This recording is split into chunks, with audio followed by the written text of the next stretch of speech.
Here in European institutions like in the European Parliament or in Council, where the governments are sitting, sometimes are very difficult to come to this one conclusion, one good decision. Estonia does not advocate to terminate the granting political asylum to the Russians who really seek to escape.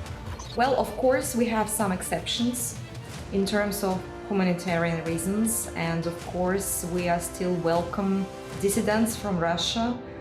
Hello and welcome to Ukrainian Flames, a special project by Ukraine Media Center and Euro-Atlantic Course NGO. My name is Zīle, and today we'll talk about how 4 EU countries, Estonia, Latvia, Lithuania and Poland, closed the entry of Russians with Schengen visas. If you want to know more, please subscribe to our channel to stay tuned. From September 19th, Lithuania, Latvia, Estonia and Poland closed entry for Russian citizens, in particular for those who have Schengen visas issued by the third countries. The ban applies to people traveling on tourist visas and doesn't affect those who want to visit the country to meet relatives or for other humanitarian reasons. The governments of these 4 countries welcome the decision to suspend the visa facilitation agreement with Russia as a necessary first step to reducing the number of Russian tourists in the EU. We've talked to Robert Zīle on this issue. Here in European institutions like in the European Parliament or in Council, where the governments are sitting, sometimes are very difficult to come to this one conclusion, one good decision. And even if it's very urgent and very politically important, like Russia visa banning in the European Union because of the war in Ukraine, what Russia is doing in Ukraine. And this is again an example. Unfortunately, it doesn't go smoothly. Even everybody here in even Western Europe understands that this Russian war creates an enormous situation for Ukrainian people. At the same time, Russians still going to European Union on holidays. And also they are receiving in many countries even citizenship rights and so permanent residency rights if they are investing some money and so on. And it's of course should be stopped. But countries in Europe are, as you may know, are different, and the Baltic states, Latvia, Lithuania, Estonia, also Poland agreed on very strict rules for restricting a visa regime. At the same time, some Western countries still would like to earn money on Russian tourists. And even Finland, which is a huge border, land border with Russia, of course, have still cannot decide about the necessary steps to join all 3 Baltic states and Poland, which have land borders with Russia or Belarus, to keep this reality and take into account that the flights from Russia directly to European Union is forbidden.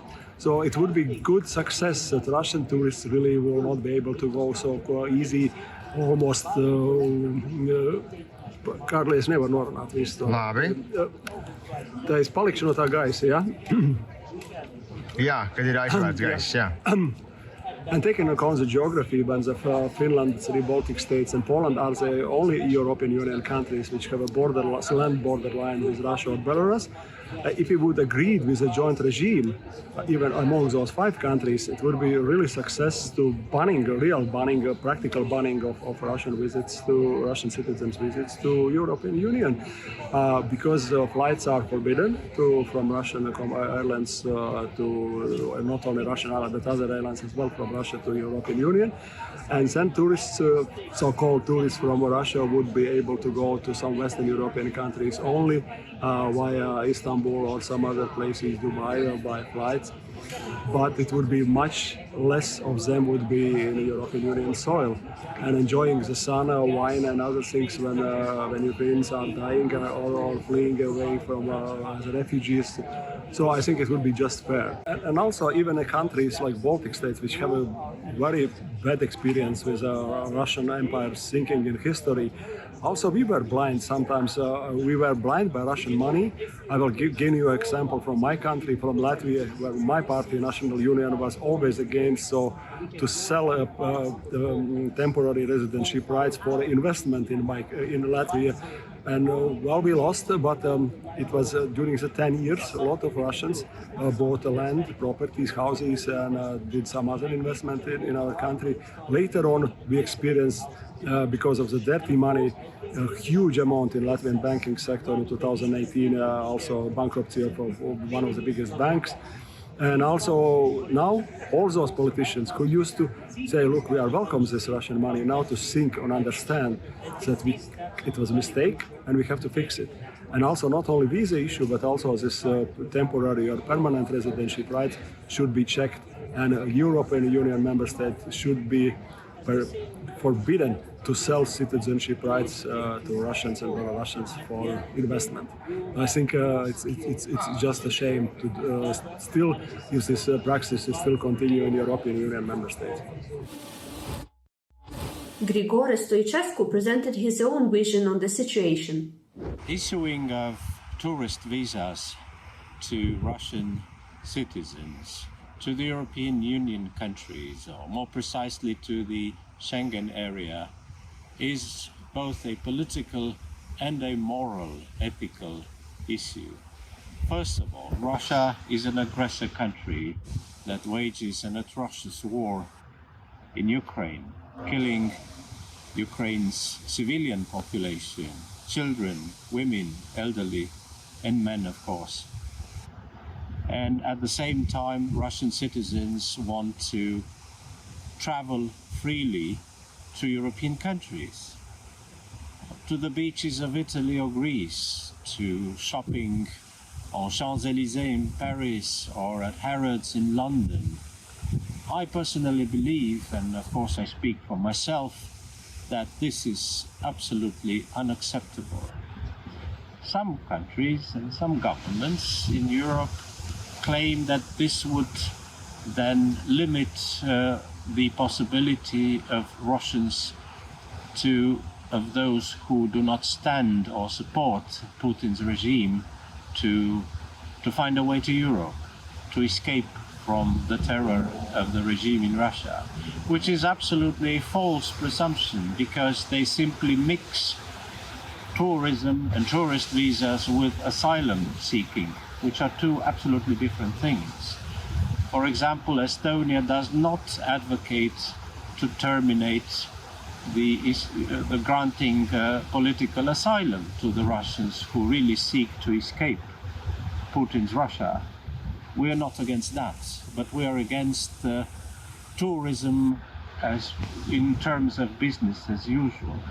Let's be frank, during the Second World War, German tourists didn't travel to the United States or to the UK, perhaps to Vichy France and to the so-called First Slovak Republic, which were client states of Berlin, just as the Donetsk and Luhansk so-called People's Republics are now. So, and if some say, as for instance Germany's Chancellor Olaf Scholz, that it is just Putin's war, it is not the war of the Russian people, I don't buy that either, because the majority of Russia's population, the voters, have voted for more than 20 years for Putin, and they still support him. So it is their war too. And if we speak of collective responsibility, then Olaf Scholz should know better than anyone else his own country's history. Not all Germans supported Hitler and his regime, but nevertheless they had to bear collective responsibility after the war. I don't think there is a big difference here. So, and stopping or limiting to a great extent the issuing of tourist visas to Russian citizens and to Belarusian citizens for that matter to the European Union these days is one way to make them understand that this is a war, an unacceptable act by Russia, and it must be stopped.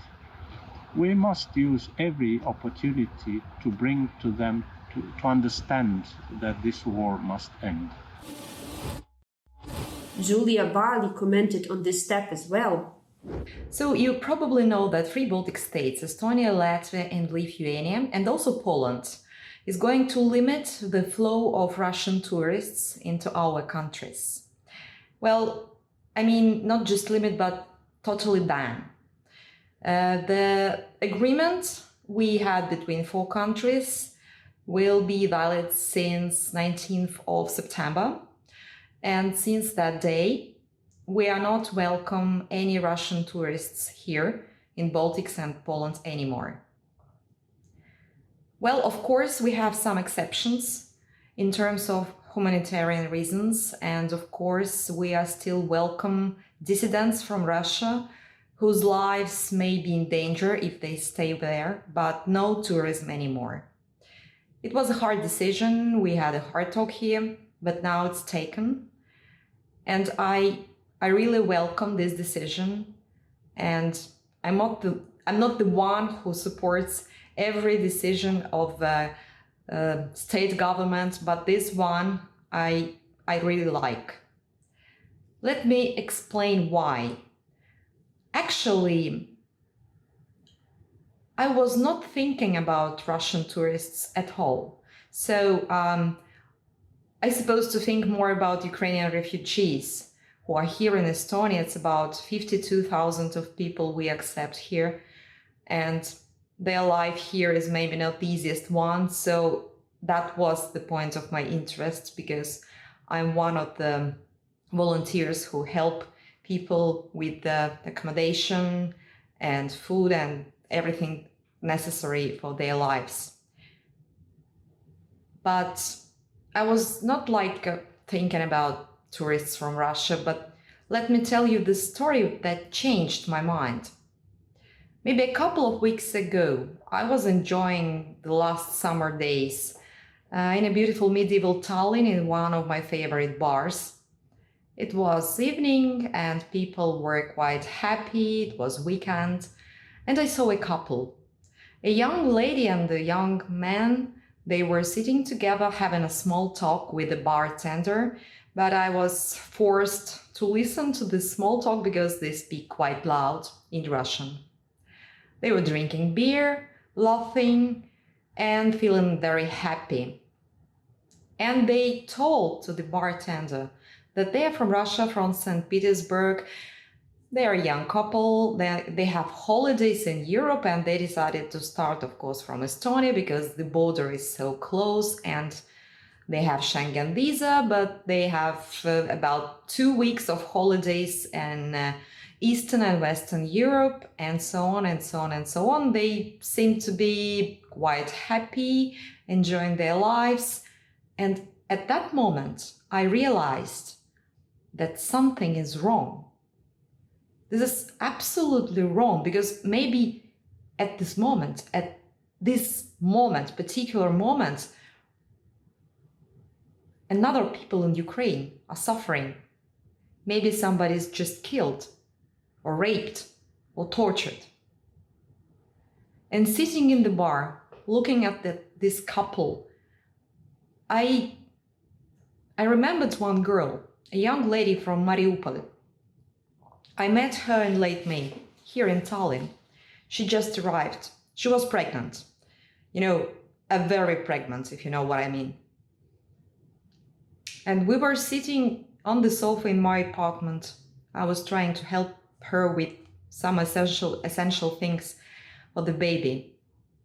And she told me her story. It's a long and sad story. I will not tell the whole of this story, but she was telling me how she was trying to survive, sitting in a basement, a cold basement, for several weeks. She didn't even know and remember how many weeks she spent there, without food, medication aid, water. A pregnant woman, just alone, without her husband, without any other relatives. And after that, there was a long way, let's better say a long run away from Mariupol. She was captured by Russian troops and sent to Khabarovsk. Do you know there is Khabarovsk? I checked it. It's far east. Japan is closer than Ukraine. It's thousands miles away from Ukraine. And she was quite confident. She just wanted to save herself and her baby. It took about 2 weeks to reach the border with Estonia. And now she's here, she's safe.